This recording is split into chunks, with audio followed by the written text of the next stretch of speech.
Yeah, baby, she's got it. She's on Venus, and she's on this morning. Yeah, baby. Yes. Woo! Well It's done, so 'cause that was lovely to risky, see you. but Oh, I think you got to commit. Well, you got to commit. You got to commit, You're committed. otherwise there's no point. Venus Williams She is on the knows show. You that. got to commit. Well, here it is. This is the book. It's Strive. It's 8 lessons, 8 steps to find your awesome. I'm very excited about this book. Yeah. Thank you. So wonderful. Strive. What made you want to write this book? Yeah, I've learned so much, obviously, from playing sports. Your career, it's been huge. Since 14 years old, you know, right down the street at Wimbledon.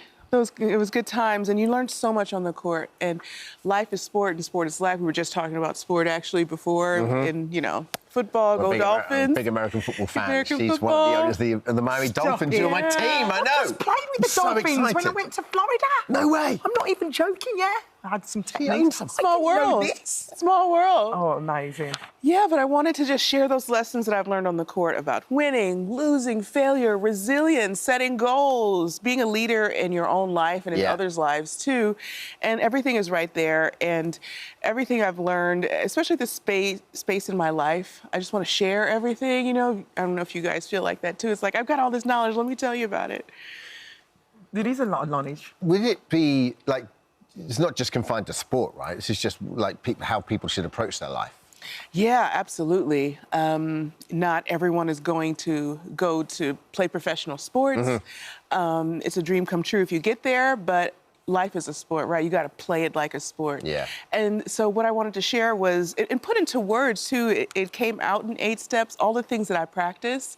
And then talking about wellness and success in a way that's sustainable and real, right? So you have to think about what you eat, how you move, how you think, and who you hang out with. Yeah. So summing it up in all of that and how you succeed, and also making it easy, exciting, and enjoyable, right? You gotta have fun. Yeah. And I've always had fun no matter what I've done, win, lose, or draw.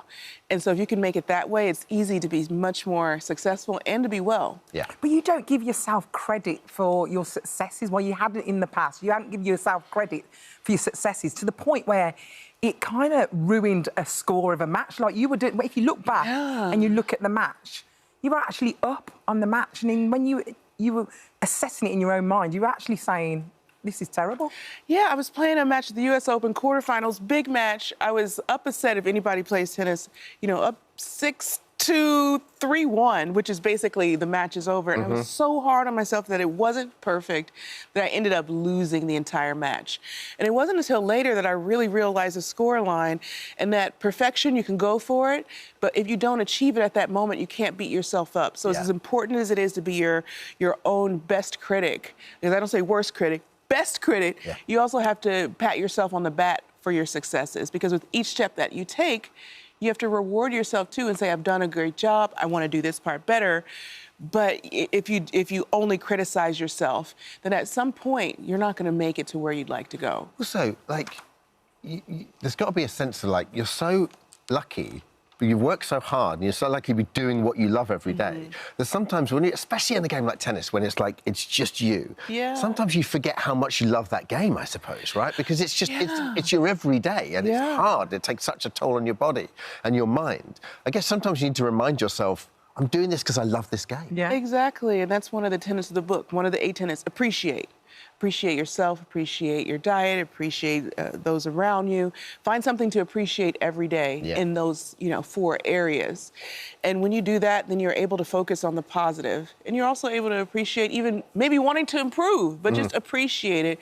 And then your whole mindset starts to like transform itself. Yeah. We were so lucky to see a little glimpse into your family life watching King Richard, which was so good. And we see the fact that your dad was the sort of man who did appreciate people and said thank you to people. Have you brought that into your own life as well? Yeah, absolutely. I'm so glad you guys saw the film. It was incredible. It must have been amazing for you to see it. It was, and it covers the years of like when I was 10 to 14, which is like, I was a whole other person.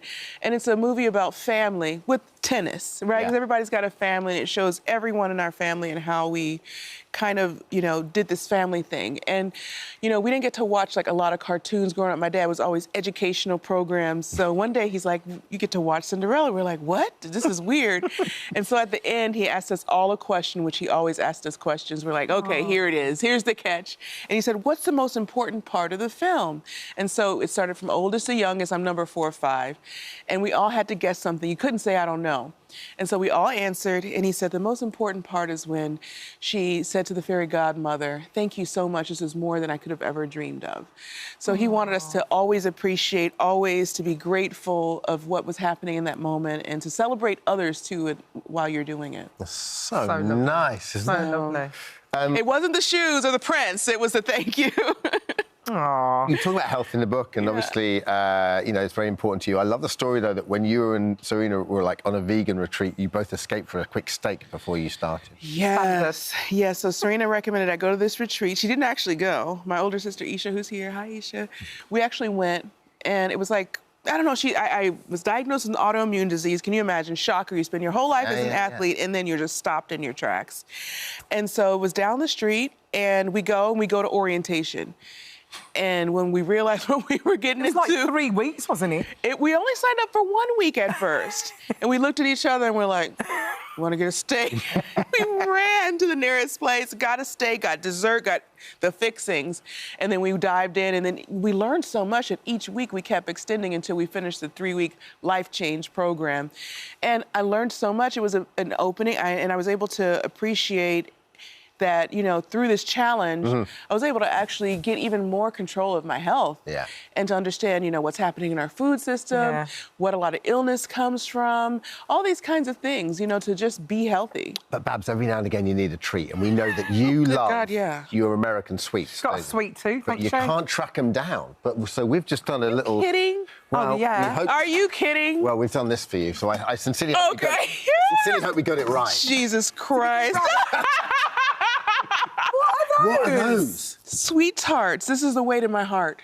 What what's a sweet? This is like, when they... Oh, these are a lot of calories, Serena. Oh, my gosh. These are snowballs, right? Yeah, so that's marshmallow, and we're like...